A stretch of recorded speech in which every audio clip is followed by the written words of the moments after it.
ए बिजली कहला चिल्लात बा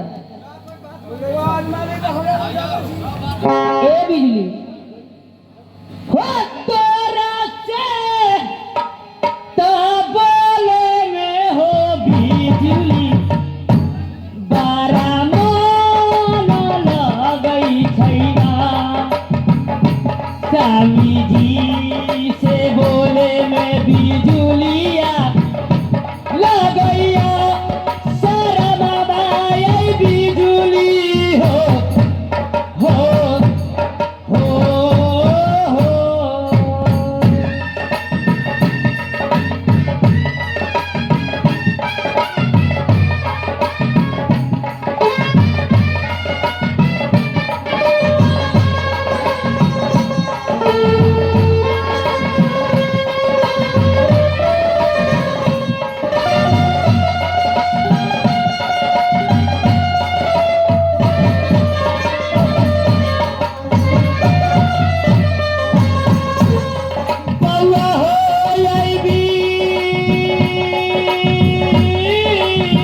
बिजुली हो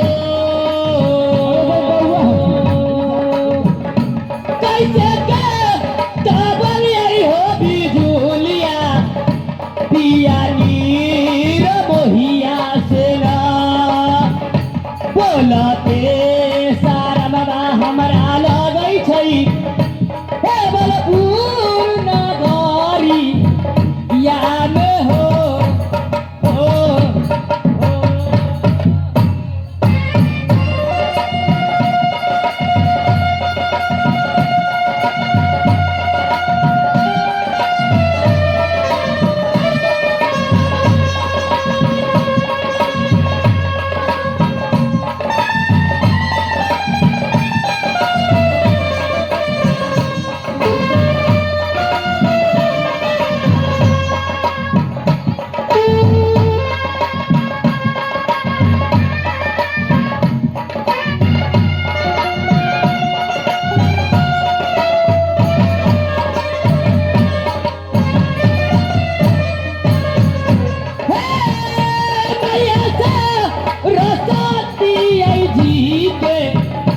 पूजैले चरनिया हे ना साथिया बढ़िया मैया सरदा है सत बहिन दूरा कान हो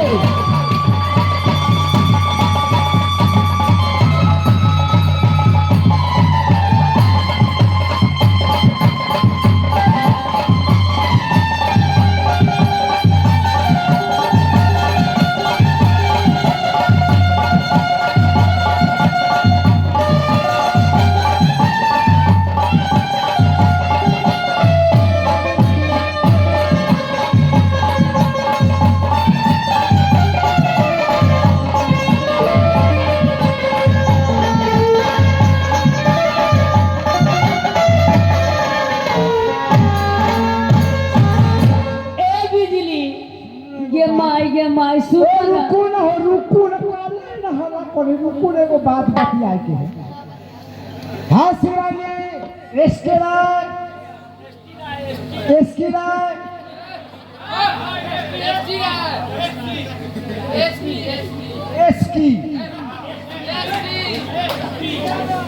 इसकी और ऐसा कीजिए हम एसकी कह रहे हैं वो मालिक खुश होकर के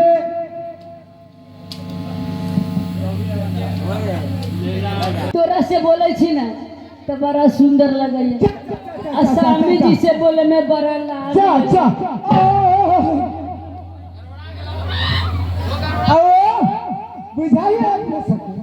बुझाइए अपनी के दुनिया जे है देखा शुरू हो गए वहां लागे ई काना शर्मावत हो पिया आज बोलबे करम ना ये बोल बिहान बोल परसों बोल फिर 5 दिन के बाद तक बोलबे करम हां रेवा बुलवा के सोचे में ए बिजली तो ठीक बात है स्वामी जी के बोला के अंदर आंदी हां हो मालिक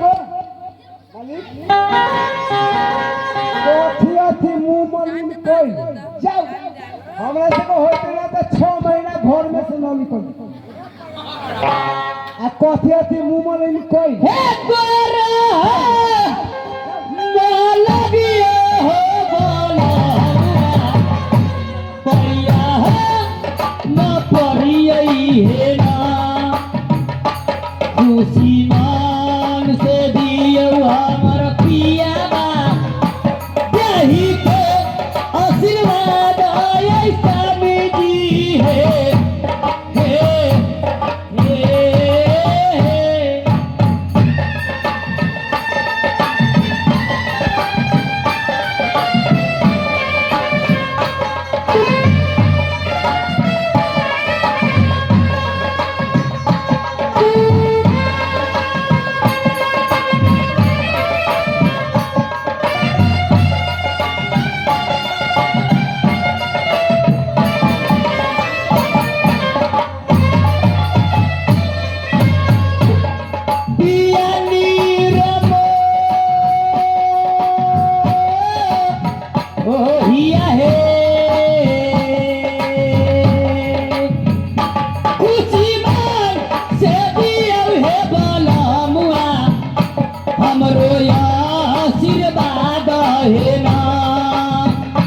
जुगे जुग यही बात हमार पियावा हे बलपुर मेरा बहिन है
ई बताई जब रउआ के हम पैर छुए गेली तो रउआ पैर काहे खींच ले लिया सुना क्या रिश्ता है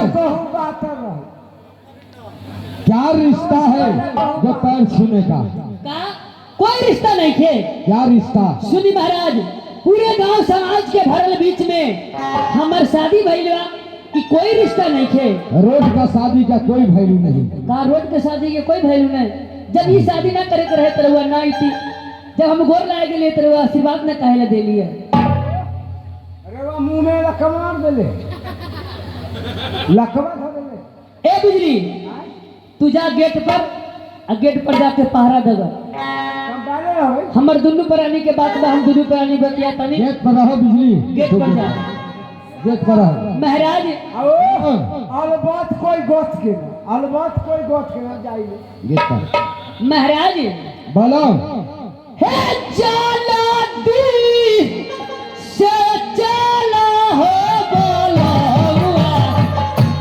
घर के हो बरबा होना तो हबार के बीद है बोला पूरा जू करियो ना पिया दी है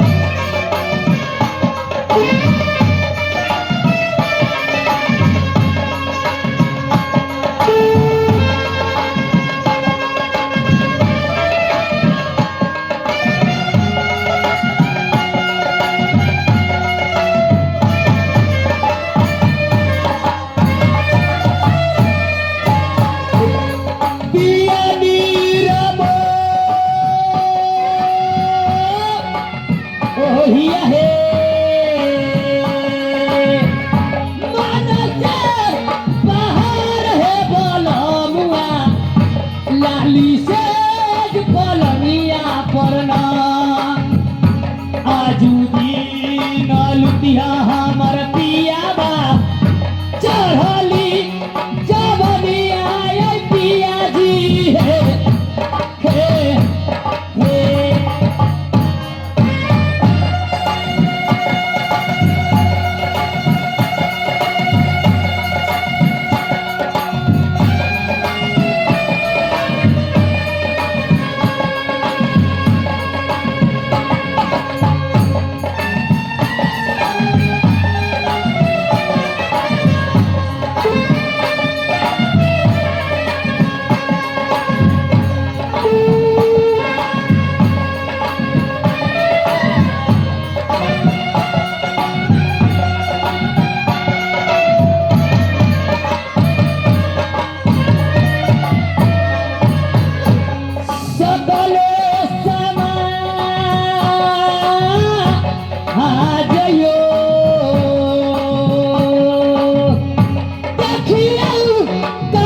भैया हो हे भरपूर नवरिया के ना देखियो कहानी दीदी भैया है हे भरपूर नवरिया के है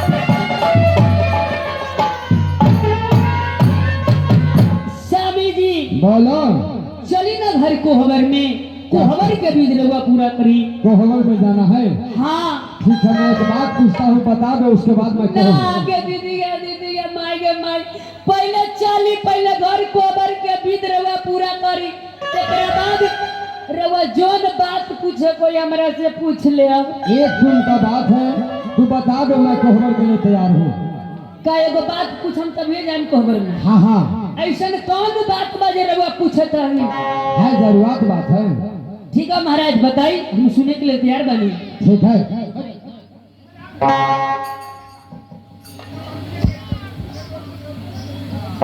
रानी हाँ महाराज हे छोटे छोट झोपड़िया दुलहिया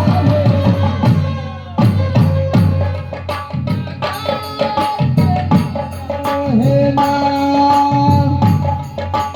गोला गोला बेरी दारा लाचाकी कथी के लगैया न दुलहिन हे हे हे हे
बलपूर रंग के नाम पता ना पता न दुल्हनिया हे बलपूर रंग के ना दुल्हन हे हे हे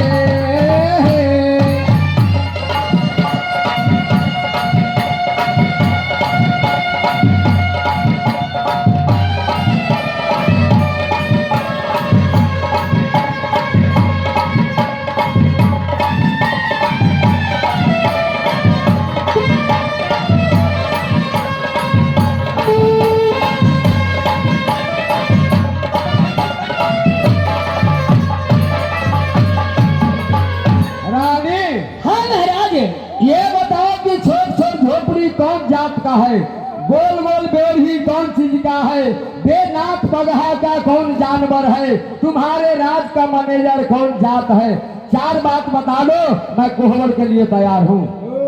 वाह वाह क्या बात है। एसटी राजी मेला समिति मुंह देखौनी कन्या के मुंह देखौनी खेलेगा यार तो मन खिरिए आलू रउआ मिला का मुंह देखौनी एसटी राजी मेला समिति आई एसटी राजी मेला समिति के अपने न्यू परिचय के राज के पूरे पार्टी के तरफ से हार्दिक अभिनंदन बा और लाख लाख धन्यवाद बा। महाराज बोलो। ई बताई कि रउआ और दोसर काम नहीं थे कि फन्ना फन्ना पूछत आनी कथी कहलिए, मुझे वही चाहिए। कौन सी कहली हम ना समझ लिए। ये छोट छोट झोपड़ी कौन जात का है, अच्छा गोल गोल बेड़ी कौन चीज का है, अच्छा। ये नाक पगहा का कौन जानवर है, तुम्हारे राज का मैनेजर कौन जात है, चार बात बता दो, मैं कोहबर के लिए तैयार हूँ। सुनी ना महाराज, ई सब बात रउआ के हम प्रेम से बैठ के लाली से पलंग पर बताई। पहले घर कोहबर में चली और कोहबर के भीतर रउआ पहले पूरा करी। रानी हाँ हम महाराज। ये बात नहीं बताओगी तब तक कोहबर क्या तुम्हारे दुहरी पर लात नहीं धरूंगा। सुनी महाराज, रउआ के बतावे के परी। ओहे मालिक एसटी राय जी सब मेरा समिति हमारा कम्युनियन पर करो पैसा न दे पाइए 1 रुपया दिए हैं। हाँ मालिक हमारा दिल थी उनका अपने पार्टी की तरफ से नमस्कार है और अलग खानदान बढ़े हम सब तब न बुलाएंगे और जब नहीं होगा तो कहाँ से बुलाएंगे। जय हो जय हो। महाराज बोलो। ई सब रउआ पूछे के का जरूरत बा। एकदम वही बात तू बता दो, मैं कोहबर के तैयार हूँ। ठीक बा महाराज, रउआ गौर से सुनी जे हम बतावतानी। ठीक है बताओ। हे छोटे छोटे झपरी है बाला मुआ डोमा धान करके हैया बेला भोला गोरी है बाला मुआ सुगर के खोभारा है पियावा है हे हे हे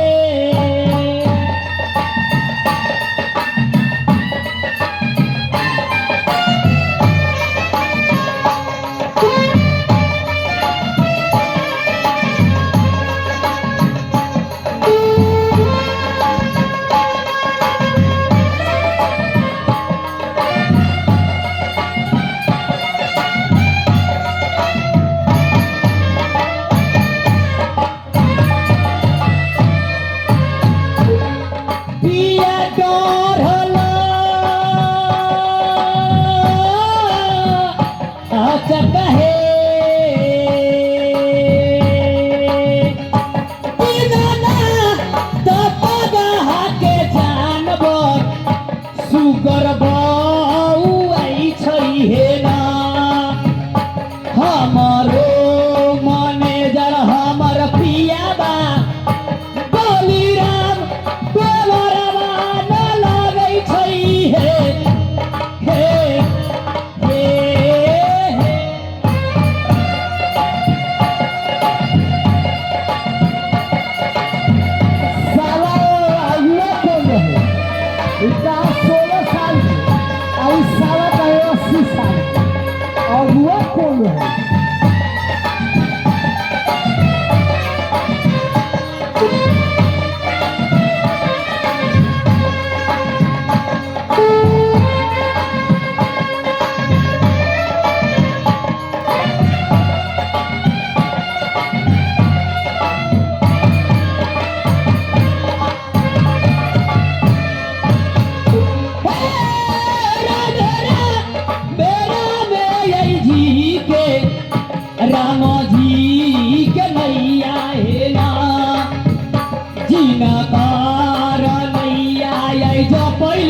दी सुबह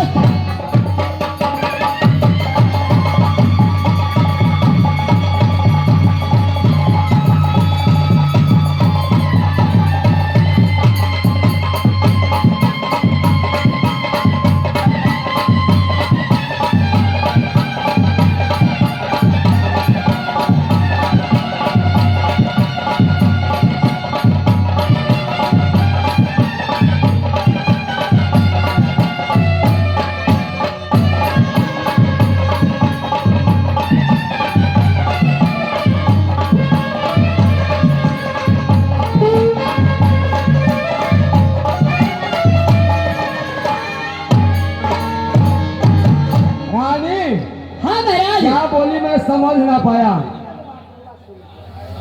इस साला अगुआ कौन रहे? इस साला अगुआ कौन रहे? 16 साल भी न भेल अभी कमी है 3 महीने।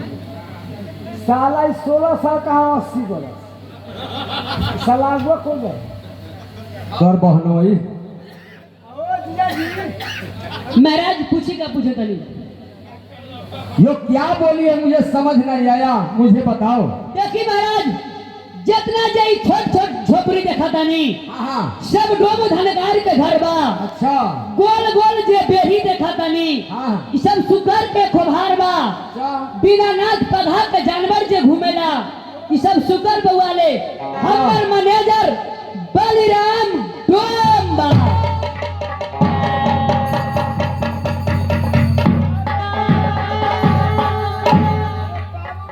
अरे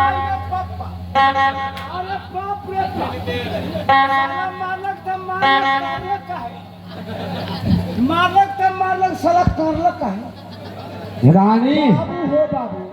हाँ महाराज क्या ये तुम्हारा मैनेजर डोम है? हाँ महाराज ठीक है, एक काम करो तो अपने लाख से 5 लाख तो अपने हाथ से 5 बरनी मार कर राज से बाहर करो तो मैं हेबलपुर रहूंगा, और नहीं तो अपने तारापुर जाऊंगा। क्या महाराज ऐसी सिपाही के कहा तानी 5 लाख और 5 बहनी मारे के लिए। हमें थोड़ी कहती हाँ डोम्बा के कह तोर बात के कोई वैल्यू नहीं थे महाराज। केकरा कहा तानी ऐसी सिपाही के मारे के लिए बलिराम को।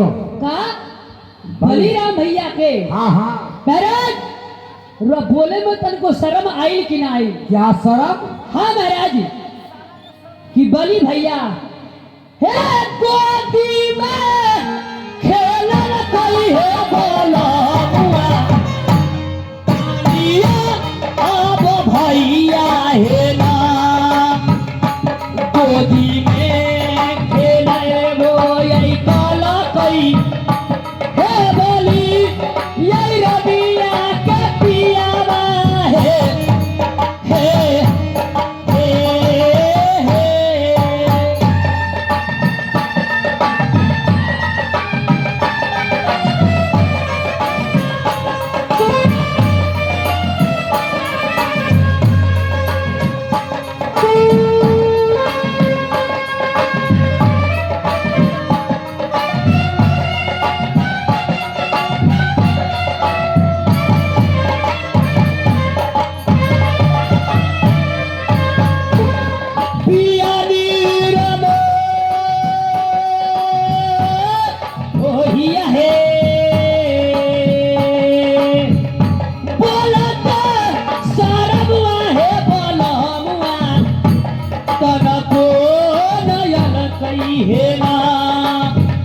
कैसे के तमार भाई हमर पिया बा बोलिया बा भैया के स्वामी जी है हे हे हे।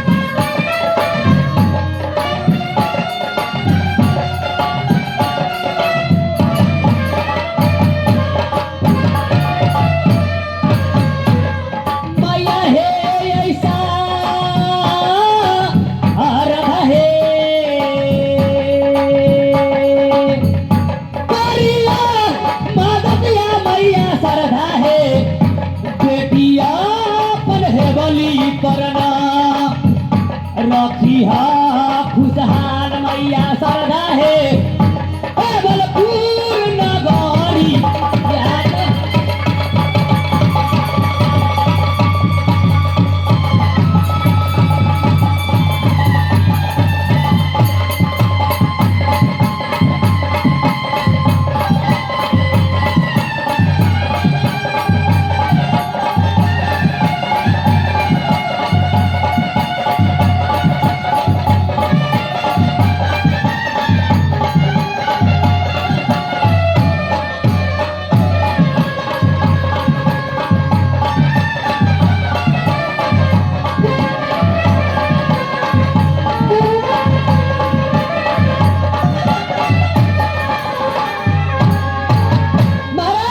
बोलो बोले मतलब को शर्म आई कि नहीं जान वाली भैया हमरा के अपना गोदी में खड़ेलक अपना बहिन जैसा मानलक ओई बली भैया के रवा कहतली 5 लाख और 5 बरनी मारे के लेल ई काबो ना हो सकलक हमरा से। सुनो होबली नहीं होगा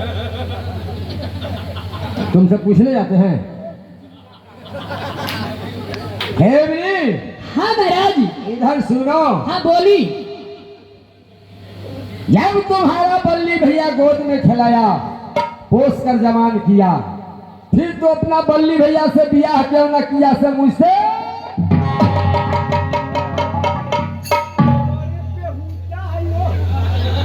अपना बहिने से बियाह लोग करते करा लोग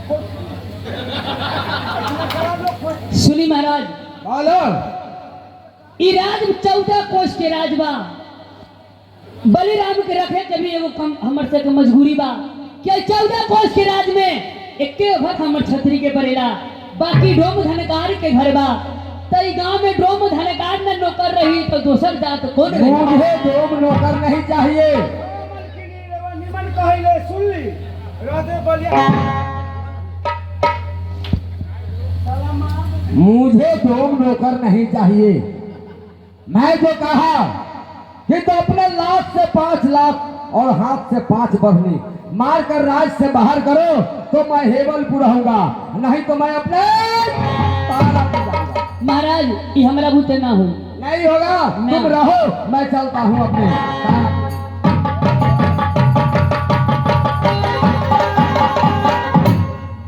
ए सिपाही तोर मालिक जे बारो ने बड़ा खिसिया बारो कुछ का तनका बात पर रिसिया जाए एगो बात कहो क्या कहना है बोलो बोले तू हमरा कम बोलो मालकिनी कहला थी तरह खिसी आई जो जुड़े न गहूं बात रहे एक एगो बात कह रही आई मारे के तमरना मुझे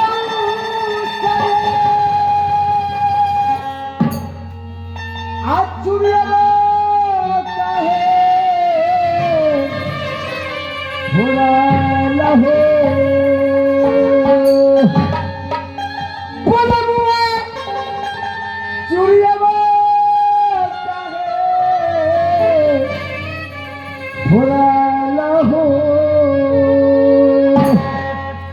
सुनू ना आंसू कही के बेरियाना आंसू कही के बेरियाना मुझाऊ सारे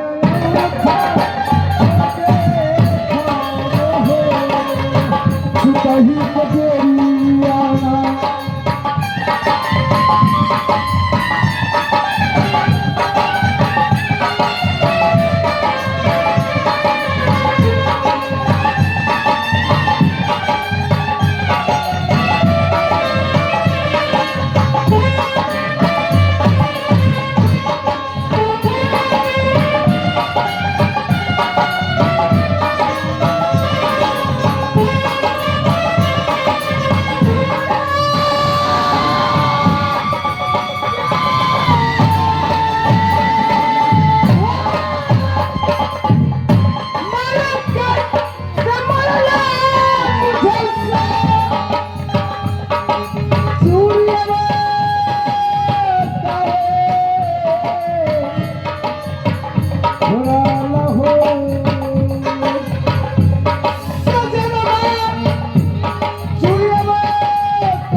आई साहब आप है श्री मेला अध्यक्ष जी, उन श्रीमान जी को दिल में लगे चोट तो निकाल दिए 101 रुपए के नोट। मैं अपनी पार्टी को तरफ से बहुत बहुत धन्यवाद करती हूँ। महाराज हेलो, ये बताइए कि रउआ ना मानव। कभी नहीं, ये बात जो है अच्छा। मैं कह दिया कि मैं वही रहूंगा, जो मैं कहा हूँ उतना करना होगा। ठीक बा महाराज, रवा जाई भवन में आराम करी। ए बिजली सुना, तनी यहाँ से चल जा। ये अपने हाथ से पान झाड़ू, अपने लाभ